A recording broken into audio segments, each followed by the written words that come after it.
Madam, राज्यपाल का अभिभाषण पर चर्चा चल रही है, आपने भी भाग लिया है, किस तरह से देख रहे हैं राज्यपाल का जो अभिभाषण है? देखिए, राज्यपाल का जो अभिभाषण होता है वो जो भी इस वर्ष के शुरुआत में माननीय मुख्यमंत्री महोदय ने बजट पेश किया था, उसमें जो सारे उन्होंने वायदे किए थे, जो स्कीमें कही थी, उसका आकलन होता है। और अगर हम ये इस राज्यपाल के अभिभाषण को देखें, इसमें ऐसी कोई चीज़ ही नहीं है। इसमें ये योजना वो योजना और ग्राउंड में कोई योजना नज़र नहीं आती है। तो हमने इन सारी बातों को इसलिए रेज किया है कि लोगों के बीच सच्ची बात जानी चाहिए, असली बात जानी चाहिए। बेरोजगारी को लेकर के इसमें कोई चर्चा नहीं है।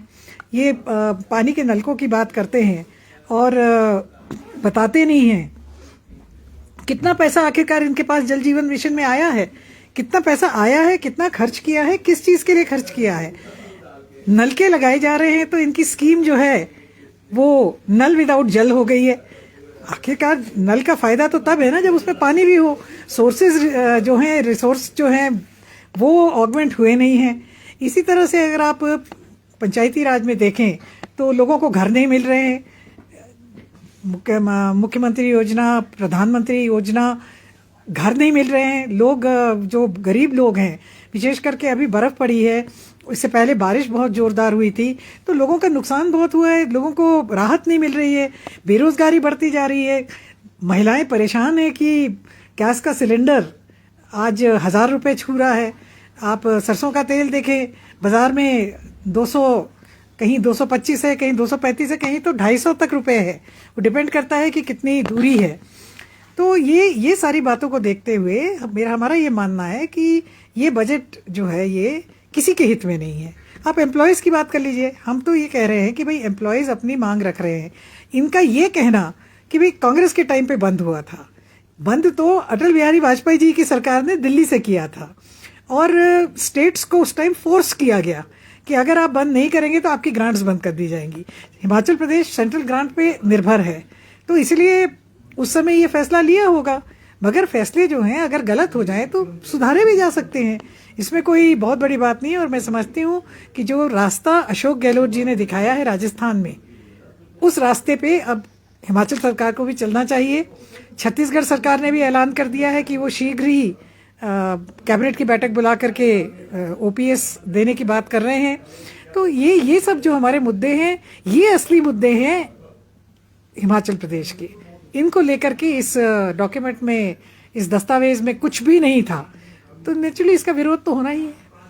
कर्मचारियों को लेकर किस तरह से देखते हैं आप, जो एक अधिसूचना करने के लिए है और मुख्यमंत्री ने कहा है कि आंदोलन अगर करेंगे तो बख्शा नहीं जाएगा? देखिए, मैं तो विधानसभा के अंदर भी इस बात को कहा कि बजाय इसके कि कर्मचारियों की मांग को संवेदनशील तरीके से देखा जाए, मुख्यमंत्री ने पहले मीडिया के जरिए से डराने धमकाने का प्रयास किया। अब तो 3 पन्ने की चिट्ठी निकाल के डरा रहे हैं और धमका रहे हैं।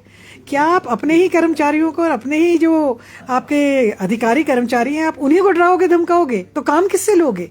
ये प्रदेश पे काम कौन करेगा? मैं नहीं समझती हूँ कि ये सही बात है। ये ऑर्डर इनको इमीडिएटली विड्रॉ करना चाहिए और ओपीएस तो इनको दे ही देना चाहिए। मुख्यमंत्री कह रहे हैं कि कांग्रेस जो है मुद्दा बना रही है ओपीएस को, कांग्रेस के इशारे पर ही आंदोलन हो रहे हैं, उन्होंने कहा है। कांग्रेस ने पहले क्यों नहीं ओपीएस बहाल की? कांग्रेस ने नहीं की क्योंकि कांग्रेस की सरकार नहीं है। जिसकी सरकार है वो बहाल करेगा। कांग्रेस की जहां सरकार है, राजस्थान में बहाल हो गया है, छत्तीसगढ़ में तैयारी है। हम ये कह रहे हैं कि किसी गलती को सुधारने में या मानने में बड़प्पन होता है, कोई आदमी छोटा नहीं हो जाता। गलती हुई थी अगर हमारी सरकार ने उस वक्त वाजपेयी जी के प्रेशर में आकर के ओपीएस को हटा करके और एनपीएस को लागू किया, तो उसको सही करना, गलती को सही करना भी तो सरकार का ही, मैं कहती हूँ कि सरकार का दायित्व है और सरकार को करना चाहिए। और जहाँ तक आंदोलनों की बात है, कोई किसी को आंदोलन के लिए प्रेरित नहीं करता है। जो प्रताड़ित होता है वो आंदोलन करता है।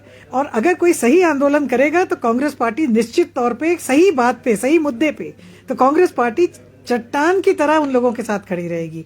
और हमने पहले ही कह दिया है कि कांग्रेस की अगर सरकार बनेगी तो ओपीएस जो है हम हिमाचल प्रदेश में बहाल करेंगे। हम जिस समय पिछले कल विपक्ष लगातार उठाता है कि बीजेपी सरकार में जो रेप की बात करे या मर्डर की बात करे होता रहे। राकेश पठानिया ने ये कहा है कि वो पर्ची लेकर यहाँ पर ऐसी तरह चीज़ें नहीं होती। तो किस तरह से आप देखते हैं चीज़? देखिए, राकेश पठानिया जी ने इस तरह की हल्की बात कही, मैं नहीं समझती उन्होंने किस परिप्रेक्ष्य पे कही और क्यों कही कि पर्ची लेकर के रेप की बात की कहाँ से चर्चा आ गई। रेप होता है, कहीं भी हो, किसके साथ भी हो, गलत है। और उसकी जो बढ़ती तादाद है और महिलाओं के प्रति जिस तरह से क्राइम बढ़ रही है, अनसुनी बातें होती थी ऐसी कि 2 महिलाओं की डेड बॉडी जो है बोरियों में डाल करके और सड़क के किनारे, रेलवे ट्रैक के किनारे छोड़ दी गई। तो क्राइम के बारे में चर्चा करना, जो भी जिसको हम कहते हैं कि we are there in the house as protectors of the law, तो हमारा तो फर्ज बनता है कि हम इसको उठाएं। अब राकेश पठानिया जी का ऐसा कहना अनफॉर्चुनेट है। मैम, विधायक अनिरुद्ध सिंह के साथ एक दुर्व्यवहार का मामला है पुलिस जवान द्वारा, आप भी खुद भुगत भोगी रह चुके हैं एक बार, तो किस तरह से देखते हैं इस तरह की घटना, क्योंकि आम लोगों के साथ भी इस तरह की चीजें होती है? मुझे हमेशा ही ऐसा लगता है कि चाहे पुलिस फोर्स हो, डिसिप्लिन फोर्स है या कोई भी हो, थोड़ा सा इन लोगों को मैनर्स में ट्रेनिंग देने की जरूरत है। कैसे आम आदमी के साथ भी व्यवहार करना चाहिए। प्रश्न ये नहीं है कि अनिरुद्ध सिंह जी के साथ हुआ, प्रश्न ये है कि किसी के साथ भी ऐसा क्यों हो। अनिरुद्ध सिंह जी विधायक हैं, अगर उनके साथ पुलिस का ये व्यवहार रहेगा तो आम जनता के साथ क्या व्यवहार करते होंगे। और मैं इसको बिल्कुल पूरी तरह से कंडेम करती हूँ।